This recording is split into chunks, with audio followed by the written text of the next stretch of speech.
Hello, I'm Frank Kaufmann. I'm the president of the Settlement Project. I'm doing a piece today on the resurgence of Jihadi violence on European soil. And we have the great luck to be joined today by Professor Tawfik Hamid. Dr. Hamid is both a medical doctor and an MLit um, in his educational background. He is an expert on radicalism and is a Muslim reformer.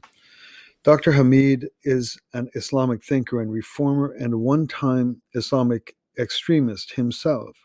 From Egypt, he was a member of the radical Islamic organization Jamaah Islamiyah, JI, of Egypt, and worked closely with Dr. Ayman Zawahiri, who later became the second in command of Al Qaeda. After being radicalized in the JI approximately 35 years ago, Dr. Hamid had an awakening of his human conscience, recognized the threat of radical Islam, and started to teach modern, peaceful interpretations of classical Islamic core texts. Dr. Hamid is the author of Inside Jihad, How Radical Islam Works, Why It Should Terrify Us, How to Defeat It. Inside Jihad has been recommended by many experts in the field, including in the field of countering radicalism, including two former CIA directors, some senators, congresspeople, security experts, and many others. Please join me in welcoming to the program Dr. Tawfik Hamid.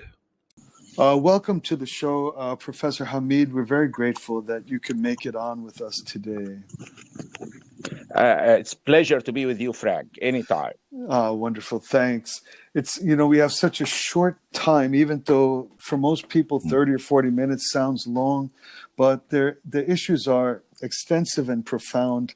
And so I'm going to be in a bit of a rush because you're a precious entity, and it's a rare chance to have someone with your prowess and expertise in this particular field.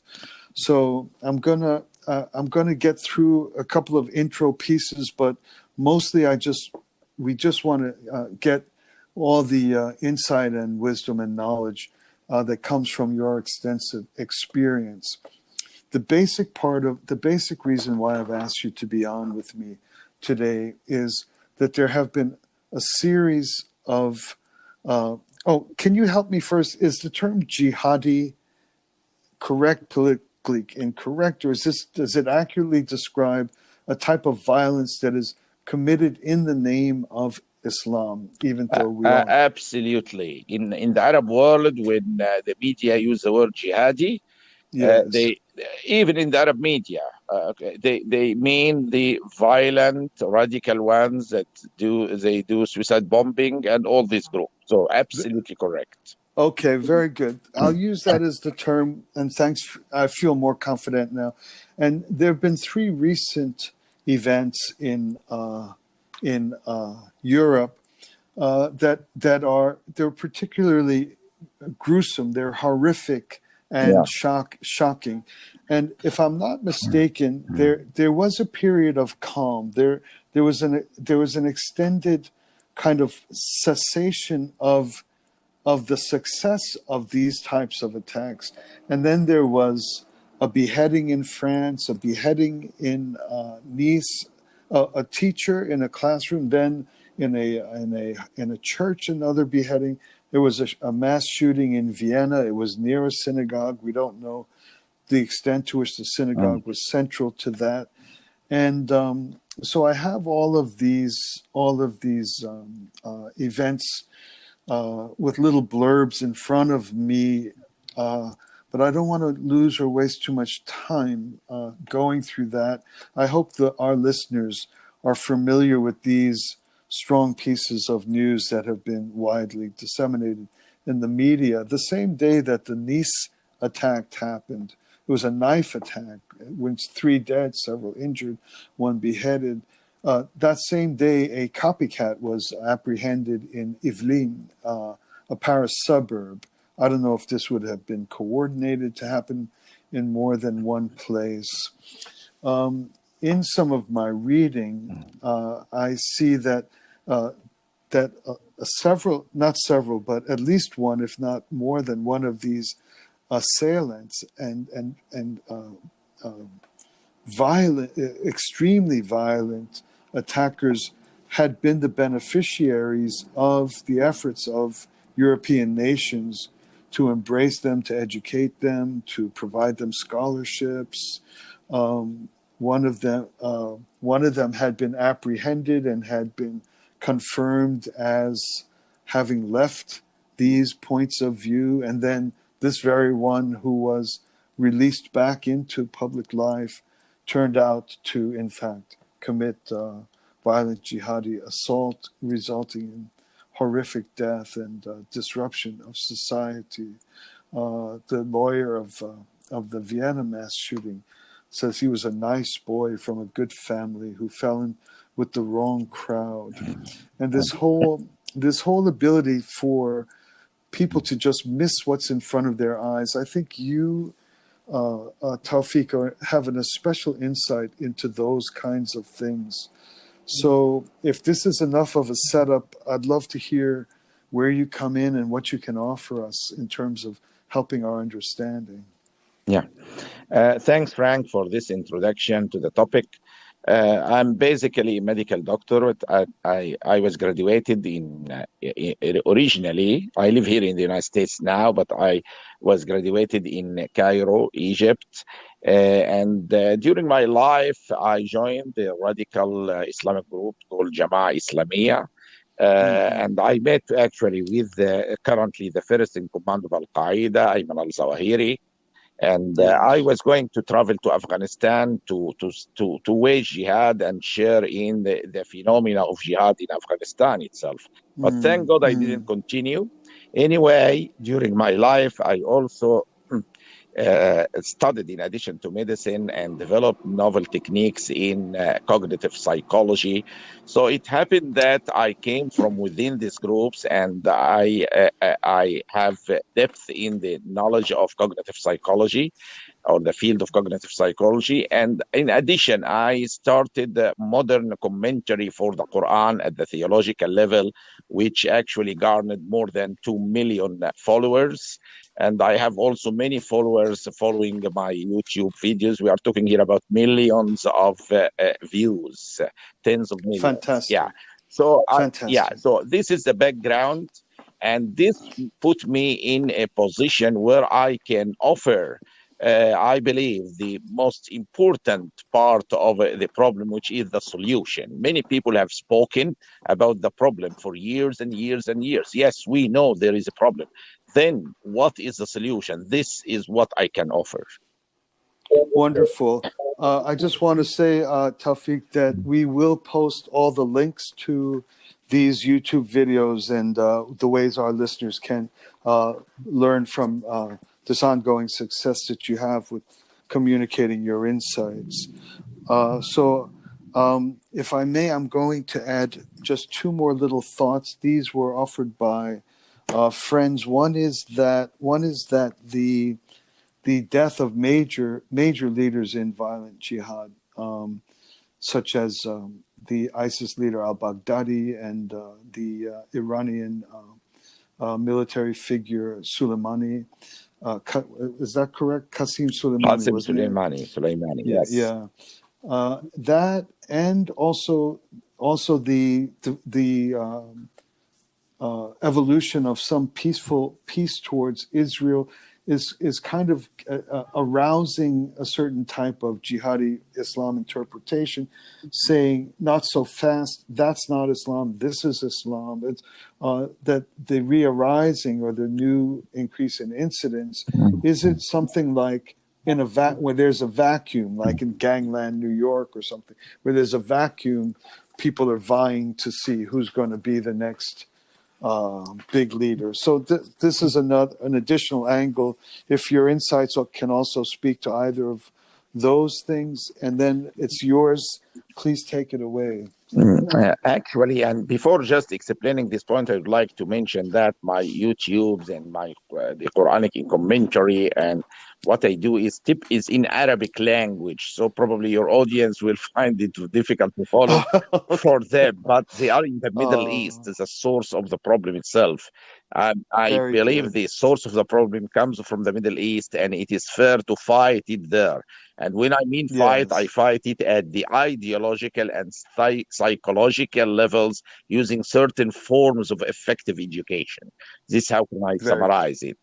And using the internet as a vehicle. Regarding the point that you mentioned, look, Frank, I see what happened in Europe. It's we can always try to find some reasoning, like the killing of Qasim Soleimani, and the killing of some leaders of Al Qaeda, like Al Baghdadi.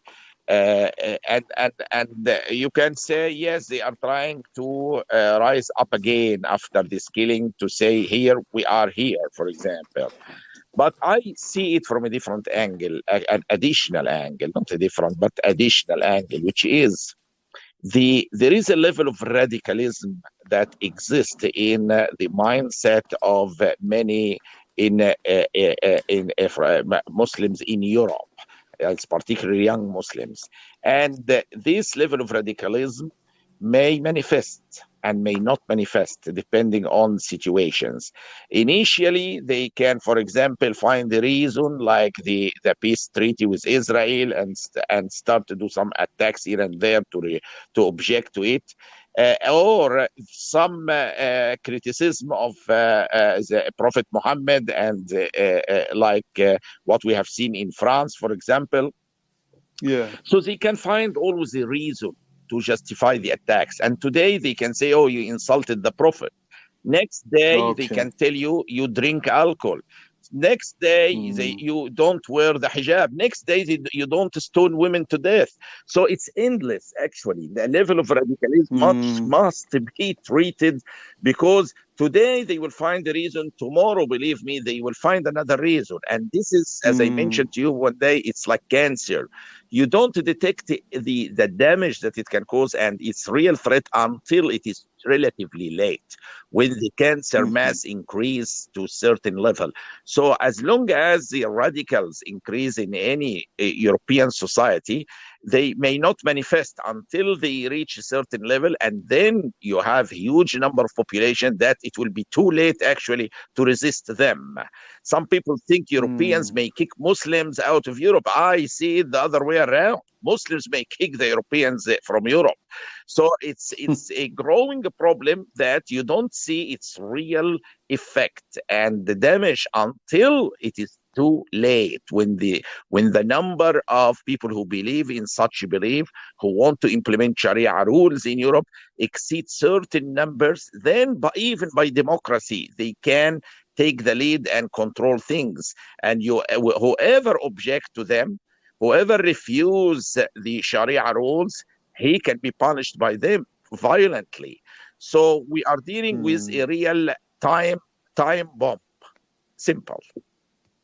Mm. Mm. Now, this is riveting or stunning to hear. It's a kind of a wake up call with your alarm on steroids. I mean, it's like ringing. But can you, before we go into this, which is hugely important, how is it? How do people not see radicalization? What goes on where people are capable of functioning? They're going to their office, they're going to their school. What is that capacity, either for the Yeah. non-Muslim Europeans to miss it, or for Mhm. the jihadi committed people to be so Uh, capable of uh, this? I'll tell you, Frank, the real core of the problem and why the Europeans are not detecting it. Some people say when you when you grow very gradually, like you put in, the frog in a water that's cold, and In you go boiling, gradually, yeah. it doesn't feel it until it is already boiling or too late for it to escape.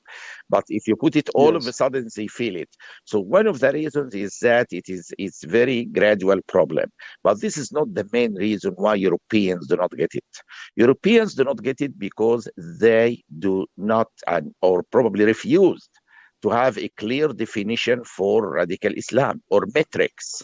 Mm, Since I came to mm, Washington, D.C., I tried to put clear metrics for radical Islam. I call them mm, ABCs for radical Islam, which is A for mm, apostate killing, B, barbaric treatment of women like stoning and beating women, C, calling Jews pigs and monkeys, D, declaring jihad on non-Muslims to spread the religion, E, enslavement of female war prisoners and raping them like ISIS, F, fighting mm, Jews before end days and killing all of them, which is a standard Sharia teaching, G, gay killing. So what I try to do is put metrics, because if you don't have metrics to measure something, you can continue forever without dealing with it. If, for example, mm. if you want to try to treat diabetes and you don't have metrics, who is diabetic, who is non-diabetic, how would you even start treatment? You see what I mean? Mhm. So Yes. the real problem comes to the definition. And in fact, I am writing today an op-ed, this is just coincidence, about putting metrics for radical Islam.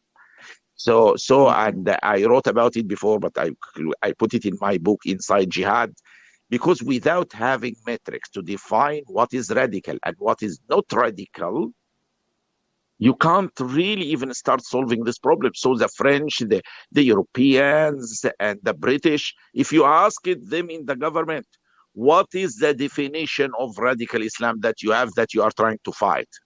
I can reassure Mhm. you, they don't have.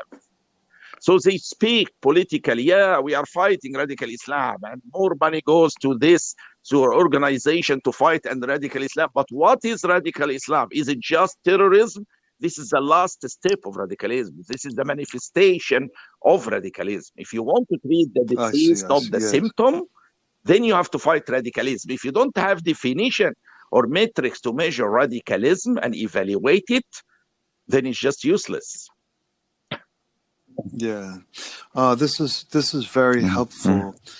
And then I guess there's a related problem of the fear to say anything at all in certain Yeah, circles. Correct. yeah, It's absolutely. uh, right. This is one of the problems that God forbid anyone would ever say any Muslim is any a problem ever anywhere. It's kind of a constraint of, I don't know, call it polite company or Mm. proper respect, and then you're allowing great danger to be brewing on, all right, Absolutely. on This your. what happened already, but the Europeans need to distinguish, and even here in America, people need to distinguish between attacking attacking Muslims as human beings and attacking specific ideologies that promote violence. For example, Excellent. that can make a clear distinction. And once this is made clearly, in fact, you are protecting Muslims. When you fight radical views and opinions and ideas, then you are protecting young Muslims from being indoctrinated with this evil, and you are protecting the whole society. So I think Yes. we need to distinguish between Muslims as human beings and individuals. Many of them are kind and nice and lovely people, and the Hmm. ideology that's being taught in certain places, mosques, Islamic schools, that has nothing to do with Muslims. This is an ideology that's against our humanity. You simply cannot respect women rights and respect the stoning of women to death in Sharia at the same time. You simply cannot. It's impossible to Mm. respect gay rights and respect Sharia laws that justify killing them with no mercy. You have to define where are you standing? Are you standing with humanity and civilization? Or you are standing with Sharia laws because you don't want to offend some people. So I think I prefer some form of confrontation with this ideology and asking simply, you can say, if the Islamic organizations do not clearly denounce these values that I mentioned, we can't consider them moderate organizations. You need some definition. I Otherwise, see. your support will go to the radicals, not the moderates. Yeah. So there could actually be some sort of natural normal paperwork in which the organizations need to comply with certain regulations and standards that are just simply humane. They're not Absolutely. targeted for. Absolutely. Mm, that's yeah. That's a great recommendation. As you were speaking, I'm thinking that there has to be a tremendous number of French Muslims or Muslims that they love their country there or Vienna or Austria, wherever we are in Europe and or Mm. the US, that would be want in every way to cooperate with the Absolutely. undermining of the, but they must have certain unique difficulties. They can't Sure. they can't be Sure. seen to be siding with laicite or what is. Yeah. Can you speak to Yeah. that? Is there something uniquely Yeah. difficult? Maybe you Of yourself have course. certain. The problem with people who are trying to reform, I can say people who reject the violent interpretation are of two kinds or types. Type 1 and type 2. Type 1 are people who reject them but do not really put an alternative or have an alternative. They just give blind eye to them and continue as cultured Muslims without thinking too much in this stuff or accepting them.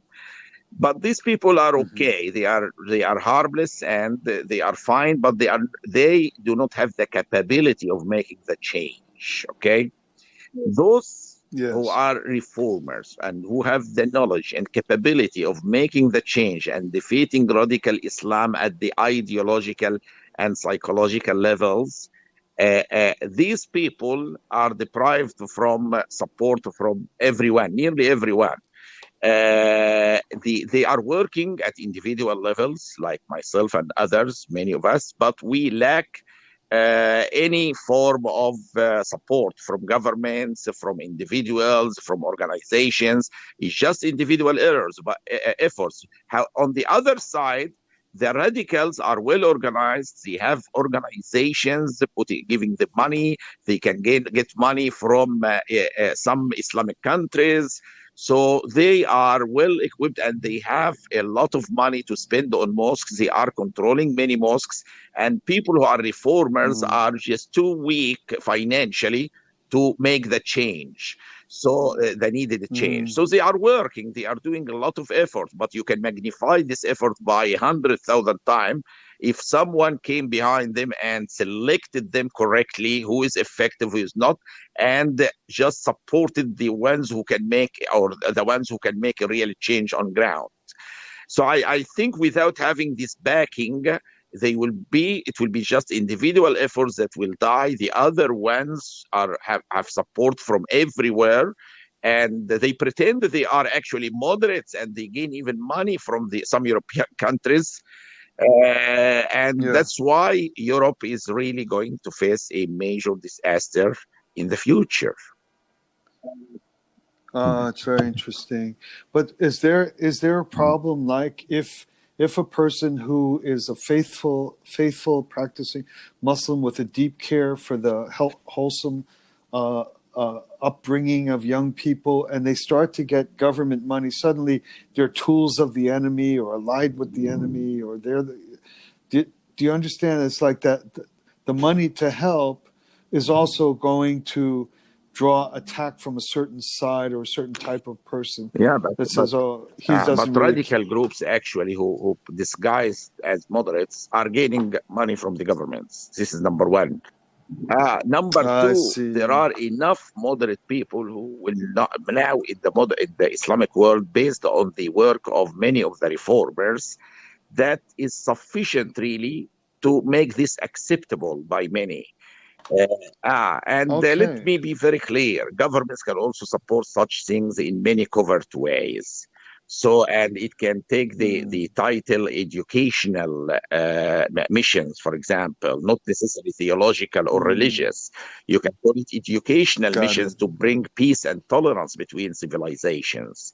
So there are many ways. If there is a will, Frank, there is a way. But they don't have the will. They are Sure. waiting, Yeah, and you're right. it will be too late for them. Believe me, they will not be able to make a change, and it might end in civil wars, because the moment the threshold of the Muslim population reach certain percentage of the society, if this percentage started to promote Sharia rules in the communities, then let me know how the European will feel when some people try to implement the Taliban and Al Qaeda and ISIS style in their countries. Are they going to stay silent, or are they going to refuse this? And if they refuse, they will be attacked violently, and you never know how it can go.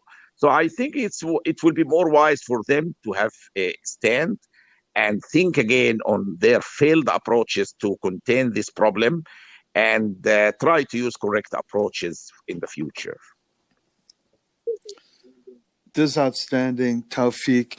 I want to come back to this. I think is the most important moment of our short conversation together, and I will come back to this at the end. I don't, because it's the high relief, it's the shining light from our short visit here.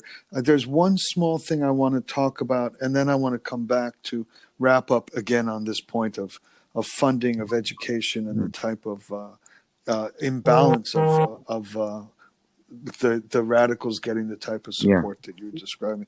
The one thing I wanted to ask is that there's a habit of intellectuals or a habit of analysis that says, oh, this is nothing other than just like the gangs of Los Angeles or the gangs of New York. It's basically, some kid, like if you're in a gang in LA, you have to go commit a murder, you have to go do some violent thing, you have to go rape a woman. And so they see a similar type of dynamic of ghettoized, disenfranchised, and people argue that the Islam of it all is just overlay. It's just added fuel, but you're basically looking at like membership of that has violent and disruptive. Can you just absolutely. You raised a very important point, and there is a very simple answer to it. Number one, if these statistics is showing that the rate of suicide bombing and beheading is in the minorities that are non-Muslim minorities, like Buddhists, Hindus, Coptic Christian minorities, Baha'i group communities, is the same as the young Muslims, then they are correct. It has nothing to do with ideology. It's all about being disfranchised or a small minority suffering like other small minorities. So if they can compare the statistics, they will have the answer, or the first answer to this problem. The second answer is simple. If it is a gang, gangs usually do not have a lot of social media support for them. When someone beheads someone as a gang in somewhere, you don't find many people on social media saying, oh, excellent, go ahead, we will love you, God bless you. You don't see such things. I can reassure you, if the French people went to the social media of young Muslims in France, I have done this in the Middle East, and I am telling you, in France, they will find the same results. A majority of people, or significant percentage at least, are highly supportive of these beheadings. So when you see this number of support on social media, then the problem is not small bunch of gangs doing some crime. That's much bigger of a problem that is infiltrating the whole society. So I think they need to do their mathematics and work before jumping to wrong conclusions. Brilliant. Tawfik, I'm so sensitive to your time. I know every network on earth is always hunting you down. And so I'm going to come to a close, but I want to, as I said, I want to come back to this main point that those with money and governments need to recognize where support needs to go, because the jihadi networks are well funded, Yes, you say, well organized, and those who are working against it in serious and effective ways are just like marbles in a pot, right? Each one on his own, without the necessary support in order to meet the challenge of this absolutely. magnitude. Yeah. All right. Tawfik, I'm very You, grateful for your time. It's a precious thing, and I hope we can call on you now and then a- until we can get anytime, a Frank, you good are handle on it. always more than welcome.